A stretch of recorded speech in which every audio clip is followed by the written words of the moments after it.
Sabia que antes de um audiolivro tem um livro? Não me diga! Isso aí.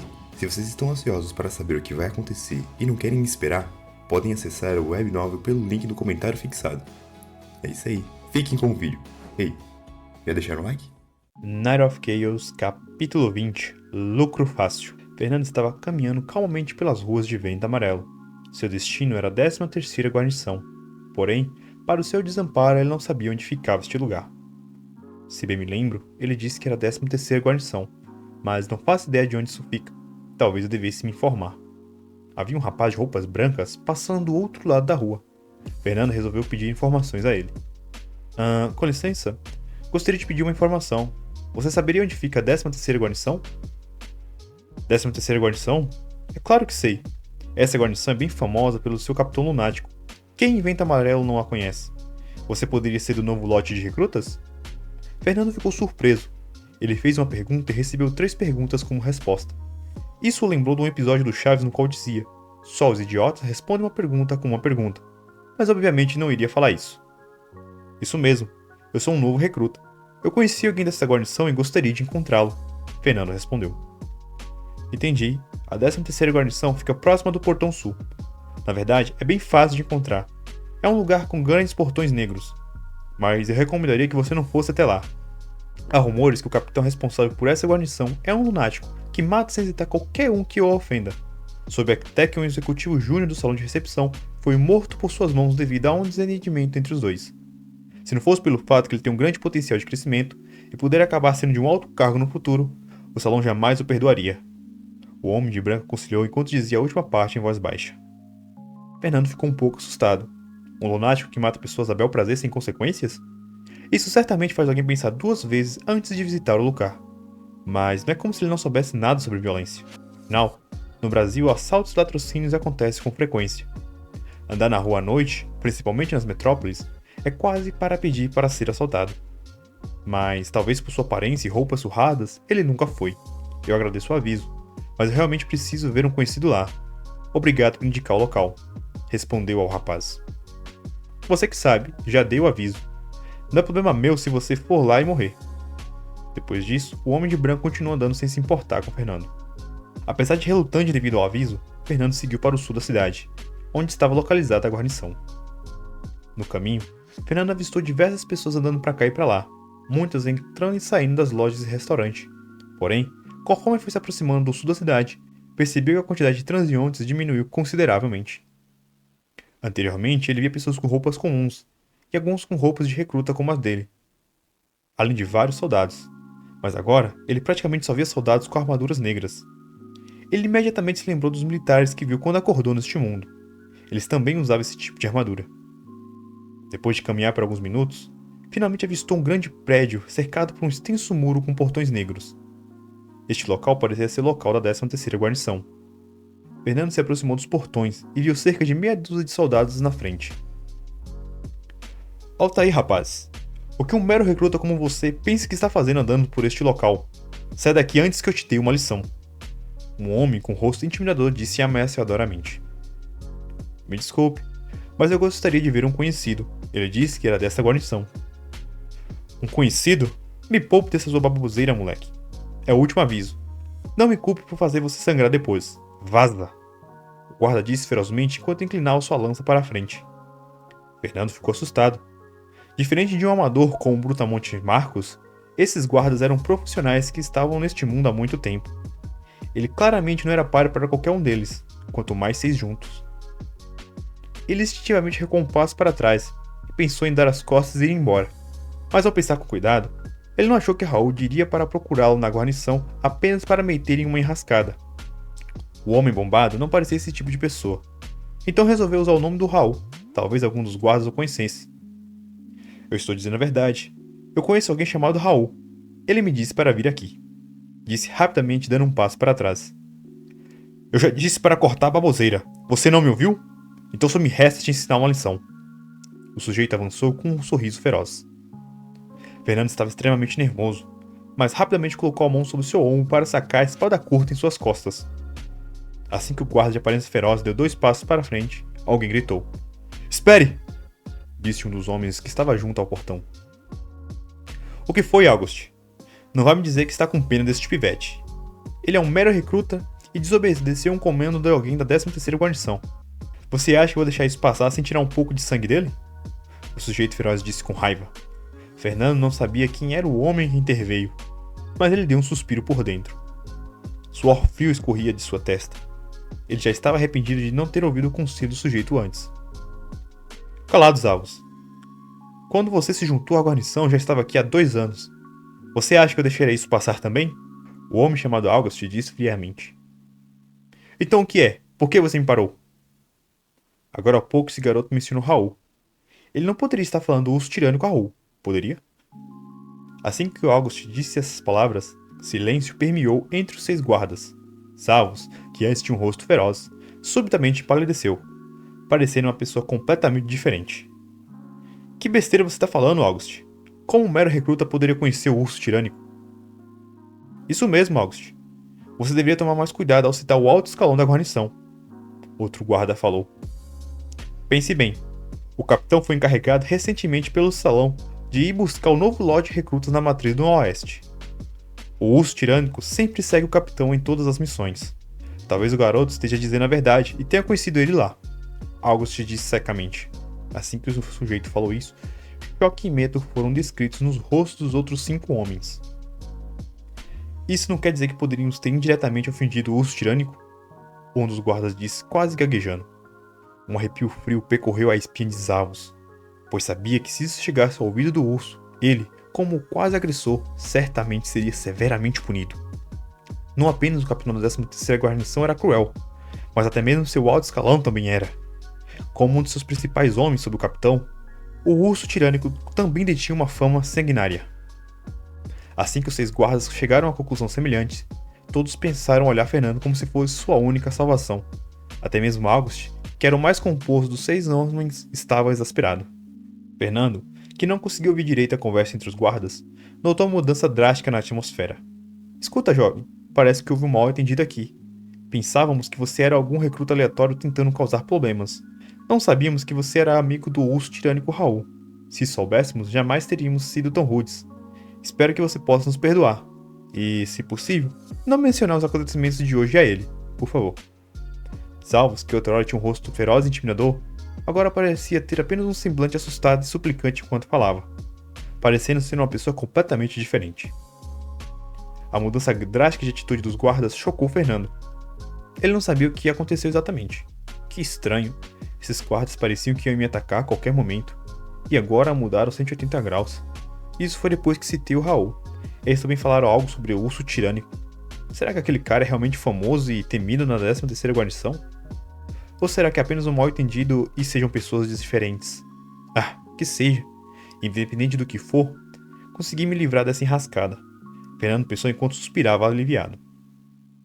Vendo que o jovem à sua frente não respondia, a ansiedade atingiu os homens. Vendo a inquietação dos guardas, Fernando percebeu que os mesmos estavam tensos e com medo pelo seu silêncio. Ao perceber isso, um sorriso quase imperceptível surgiu no canto da sua boca. Até alguns momentos atrás, eu não passava de um saco de pancadas ambulante para esses caras. E agora eles me vêm com palavras gentis e súplicas. Esses caras não passam de lixo humano. Eu jurei a mim mesmo que não seria facilmente intimidado mais, e me vingaria daqueles que me prejudicassem. Não pense que vou deixar vocês saírem ileso disso. O Fernando bobo que deixava isso pra lá não existe em Avalon. Depois de alguns segundos, os guardas já não aguentavam mais esperar. Quando eles lhe dizer algo, Fernando falou. Bem, eu sou alguém gentil, e estou feliz que possamos resolver isso pacificamente.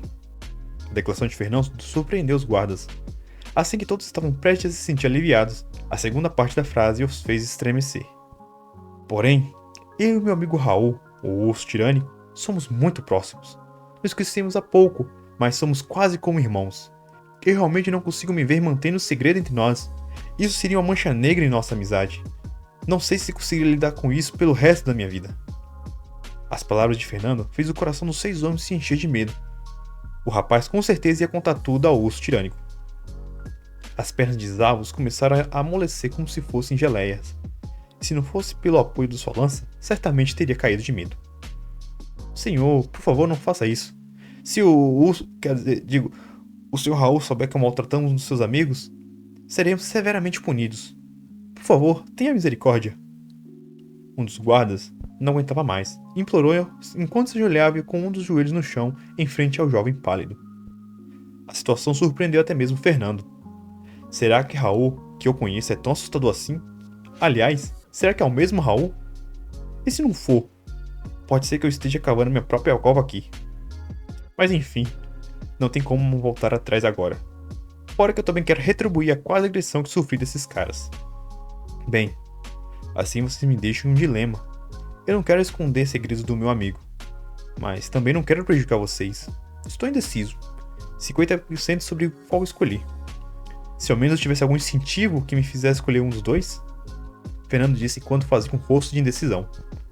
August, o mais perspicaz entre os 6 homens, imediatamente notou as entrelinhas das palavras de Fernando. Senhor, permita-me oferecê-lo essas 20 moedas de prata. Espero que isso possa compensar nossa ofensa anterior. O sujeito disse enquanto apressadamente retirava as 20 moedas de sua pulseira. Seguindo o exemplo do seu companheiro, os outros 5 guardas, apesar de relutantes, retiraram algumas moedas de prata, cada um entre 10 e 20 moedas. Ao todo, os 6 ofereceram 80 moedas de prata. Fernando ficou surpreso com a quantidade que lhe foi oferecido. Mesmo recebendo recompensa de antes e extorquidos brutamontes, o máximo que ele conseguiu chegar foi aos 50 pratas. Ao ver que os guardas estavam lhe dando tanto, começou a se sentir levemente culpado. Ele uma vez ouviu em um restaurante que os guardas recebiam apenas 20 moedas de prata por mês, ou seja, cada um deles estava dando 100% a 50% do seu salário do mês. Certamente esses guardas ficariam apertados por um tempo. Porém, ao pensar com cuidado sobre a situação, deixou de sentir pena. Afinal, se ele não tivesse citado Raul, eles o teriam espancado. Ele não deveria se emocionar com quem tentou prejudicá-lo. Vendo que Fernando não deu uma resposta após oferecer uma quantidade tão grande, os guardas ficaram tensos. Eles logo chegaram à conclusão. Como um amigo do urso tirânico, o jovem sofrendo com certeza não teria falta de moedas. O que fazemos? Eu não tenho mais dinheiro. O pouco que me resta é para as necessidades básicas. O restante eu já gastei atualizando meus equipamentos. E se eu der mais, não terei dinheiro nem para a comida. Um dos homens sussurrou com os outros.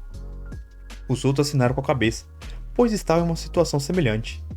Deve-se saber que neste mundo a força era a base de tudo. Por isso, os soldados teriam que gastar boa parte de seus salários comprando equipamentos, poções e afins para se manterem vivos e aumentarem suas forças. Caso contrário, eles não passariam de soldados rasos pelo resto de suas vidas e até acabariam mortos no campo de batalha. Vendo desenrolar a situação, August suspirou para si mesmo. Zavos, entregue aquela coisa a ele, disse solenemente. Ouvindo o que seu companheiro disse, todos os 5 homens arregalaram os olhos com surpresa. Você está louco, August? Nós passamos por tanta coisa para conseguir isso e você quer desistir desse item assim? Zavos disse desesperado. Que porcaria! Você acha que eu quero desistir deste item? Simplesmente não temos escolha. É isso ou ofender o urso tirânico, August disse com raiva. Depois de considerar as coisas, os outros homens assentiram. Apesar de relutante, Zavos não tinha muito o que fazer. Senhor, além das moedas, também gostaríamos de presenteá-lo com isso, Zavos disse quando tirava uma pedra azul da sua pulseira de armazenamento. Era uma pedra achatada azul escura, parecia um adorno de jardim. Porém, diferente dos adornos, essa pedra emanava uma leve luz azul. Fernando, que estava ali às discussões que os homens tiveram por sussurro, não teve muita reação ao vê-los tirar mais alguma coisa. Para ele, as moedas pareciam mais valiosas. Vendo a falta de reação do jovem, August se adiantou e falou. Senhor, essa é uma pedra de armazenamento de mana. É um item muito valioso do que raramente é encontrado na natureza. Para ser franco, não sabemos exatamente o valor deste item. Afinal, só ouvimos falar dele. Mas deve valer muito. Como sinal do nosso arrependimento, esperamos que você possa aceitar este presente. E, se possível, encerrar a questão que tivemos hoje, falou humildemente. Ao ouvir o que o homem disse, Fernando ficou encantado ao saber a função de armazenamento de mana. Isso não significa que, contanto que eu armazene mana na pedra, eu poderia ter uma quantidade absurda para gastar numa luta? Isso, junto ao Anel Domus, me dá uma força incrível. Fernando rapidamente começou a conjecturar as possibilidades do uso de tal item, ficando em devaneios, mas rapidamente recuperou a compostura. Isso não está certo. Se esse item fosse tão bom, eles poderiam simplesmente ter vendido e ganhado uma fortuna. Deve ter algum problema com isso. Mas que seja, estou ganhando algo de graça. E como dizem, de graça até injeção na testa. Muito bem. vou aceitar esse item e as moedas e vamos esquecer do assunto. Senhor, muito obrigado, os homens disseram apressadamente. Apesar de estar extremamente amargos internamente, eles sorriram de orelha a orelha como se fossem eles a receberem algo, e não o contrário. Depois de trocarem mais algumas palavras com os guardas a respeito do item, Fernando pediu para que liberasse a entrada. Os mesmos instruíram em seguir em direção ao saguão da guarnição para solicitar a presença do Arrow. Ele seguiu em frente sem sequer olhar para trás. August, o que você acha? Será que aquele pirralho maldito vai falar algo ao urso tirânico? Um dos homens perguntou enquanto esbravejava. Afinal, perder tanto dinheiro não era brincadeira para ele. Eu não sei. Só torço para que não. O mais importante é que será que ele realmente conhece o urso? August disse contemplativamente. Que? Por acaso você acha que aquele pivete podia estar blefando? Se for, por que não fez dar o dinheiro e aquele item para ele? Zalfos disse exasperado. Independente de ser verdade ou não, é melhor jogar seguro. Além disso, se ele estiver mentindo, só a morte o aguarda ao entrar aqui. Fernando já havia entrado, e estava caminhando pelo pátio em direção ao hall. Como ele havia passado pelos portões, os guardas no caminho concluíram que ele tinha algum status para poder passar pelo portão diretamente e não ousava bloquear seu caminho. Neste momento, ele tinha um rosto extremamente frio e calmo, mas internamente estava desesperado. Porra, será que o Hall que eu conheço é o urso tirânico mesmo? Se não for, tô muito ferrado. Eu vou ter saído da frigideira para o forno. E aí, pessoal? Chegamos ao fim de mais um capítulo. Muito obrigado por chegarem até aqui. Não se esqueçam de deixar o like e se inscrever no canal, hein? E até mais. Muito obrigado, que Deus nos abençoe e até a próxima. Valeu!